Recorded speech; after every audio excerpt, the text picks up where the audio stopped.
Olá, estamos em mais um programa Viver Direito. Eu sou a Graziele Melo e essa oportunidade de Deus que a TVGEST te deu para instrumentalizar você enquanto cidadão e sujeitos de direito. Então, fique com a gente.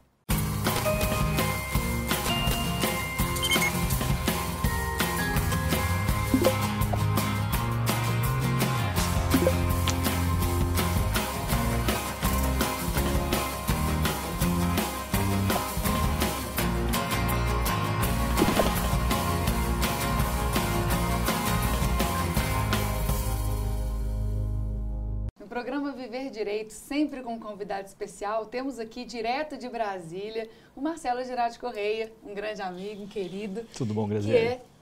Obrigada por ter vindo. Diretor executivo da M9GC, que é uma empresa de treinamento e resolução de conflitos. Eu gostaria que você compartilhasse com a gente um pouquinho da sua trajetória até chegar aí como uma referência para a gente no país, nessa área, né, de resolução de conflitos. Eu acho que a referência é mais pela insistência, né, no tempo de trabalho. Mas eu comecei, eu entrei em contato com a mediação em 1999 por conta de um projeto chamado Justiça Comunitária no Tribunal de Justiça, que foi desenvolvido nessa época, e um dos pilares desse projeto era exatamente a formação de agentes comunitários de justiça e cidadania. Pessoas que eram da comunidade, que atuavam na comunidade e que passavam então a ajudar na resolução de conflitos como mediadores. E isso era um trabalho do Tribunal de Justiça com outras instituições, e eu, então, na época, era secretário executivo desse projeto, e ali que eu tomei... E as próprias pessoas da comunidade eram mediadores? Eram formadas para atuar como mediadoras, né, na comunidade, dos conflitos na comunidade. E a partir dali que eu tomei conhecimento, essa foi uma semente dentro do Tribunal de Justiça para depois se desenvolver o que se tornou o Programa de Estímulo à Mediação, né, que era uma atividade institucional que foi instituída em 2002 no Tribunal de Justiça do Distrito Federal, e eu era um servidor responsável junto com os magistrados e as magistradas para a gente levar essa ideia adiante, né, como um projeto. E dali se tornou, a gente começou pelo projeto piloto de mediação forense, na época cidade satélite, né, de Brasília, que é Taguatinga, agora é região administrativa.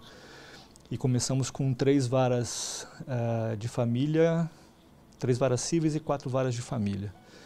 E de lá, então, foi sendo desenvolvido uma atividade que estava em teste e depois se tornou realmente uma atividade que foi assimilada pelo Tribunal de Justiça.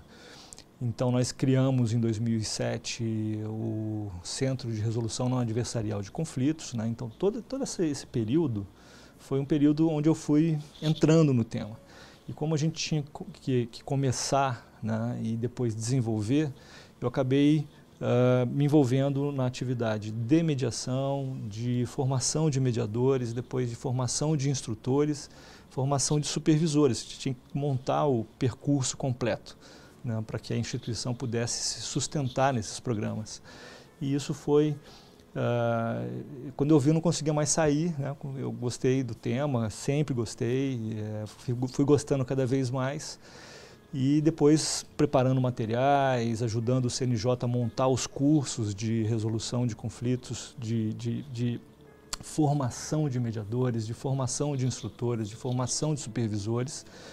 E o próprio Ministério da Justiça, a Secretaria de Reforma do Judiciário, ajudando a montar cursos online. Nós ajudamos a treinar mais de 4.500 pessoas no país, só na parte de representantes de empresas que quando vão atuar, né, na mediação, tantos outros cursos que foram sendo feitos. Então, eu sempre me vi muito envolvido diretamente na mediação como mediador, mas também na formação de mediadores, na formação de pessoas dentro desse universo.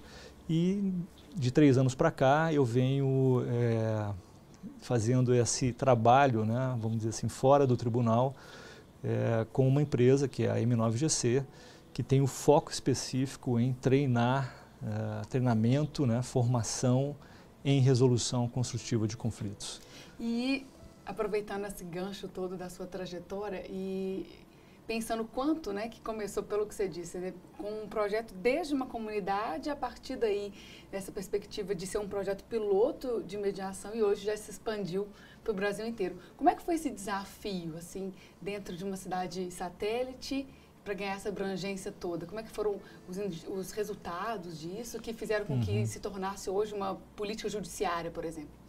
Esse foi um dos projetos no país, né? Claro que foi também um dos pioneiros, mas concomitantemente muitos outros projetos em vários lugares do país estavam sendo realizados, testados, e lá pelas tantas, lá em 2006, 2007, começa a se ter uma ideia mais clara e se juntar essas informações, né? Principalmente com o CNJ, que é o Conselho Nacional de Justiça. Conselho Nacional de Justiça, exatamente.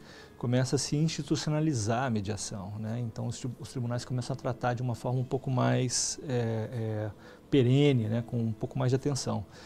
Mas eu diria assim que, na minha experiência, basta um lugar dar certo, né? Não precisa de muitos lugares ao mesmo tempo darem certo.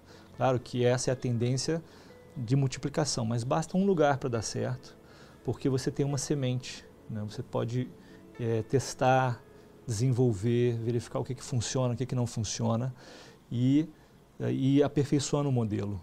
E esse modelo, quando ele chega num ponto de maturidade tal que ele deu certo, ele pode ser reproduzido, né? Em termos de qualidade, em termos de trabalho, em termos de logística, de forma de funcionamento. E eu tenho uma questão para poder colocar aí nessa pulguinha da sua orelha, considerando que a gente está pensando no programa Viver Direito até com essa perspectiva da cidadania e não apenas do direito em si, porque o exercício do direito é uma maneira de você exercer a sua cidadania. O que seria dar certo? Você falou assim, basta um lugar para dar certo. O que significa dar certo? Significa que você tem uma estrutura de atendimento que funciona, foi testada e funciona bem, ou seja, você tem uma estrutura de capacidade de atender, né, as pessoas que procuram aquele lugar, capacidade de triar os casos para que eles possam ser encaminhados de forma adequada, capacidade de estrutura física, que o local seja realmente adequado, né, e permita estar alinhado com a proposta da resolução construtiva de conflitos, da mediação, de forma geral. E um lugar onde você dá certo significa principalmente que os mediadores são bem formados, né? Tem uma capacidade técnica, tem uma competência pessoal, tem uma competência social, uma competência metodológica e uma competência temática, além das competências contextuais, muito bem trabalhadas. E que gera um resultado prático para as pessoas também, Sempre. Que é o principal público. Sempre. Né? São pessoas, mediadores são pessoas que vão ajudar outras pessoas a resolver seus conflitos de forma construtiva. Então, dependendo estou falando, por exemplo, do contexto judicial, né, e também em algum aspecto do contexto privado, comercial, empresarial, mas sim em vários contextos, guardadas as devidas proporções, dar certo é pensar na oferta de um serviço, de uma atividade de maneira profissional, né? Pensar nisso como uma oferta de algo que é feito dentro desse contexto profissional. E aí dá certo, porque tem o compromisso da qualidade, tem o compromisso da transparência, tem o compromisso da evolução. Atende enquanto tribunal, enquanto servidor, aqueles requisitos, né? Desde o direito administrativo, de como você deve tratar a pessoa que você está servindo, né?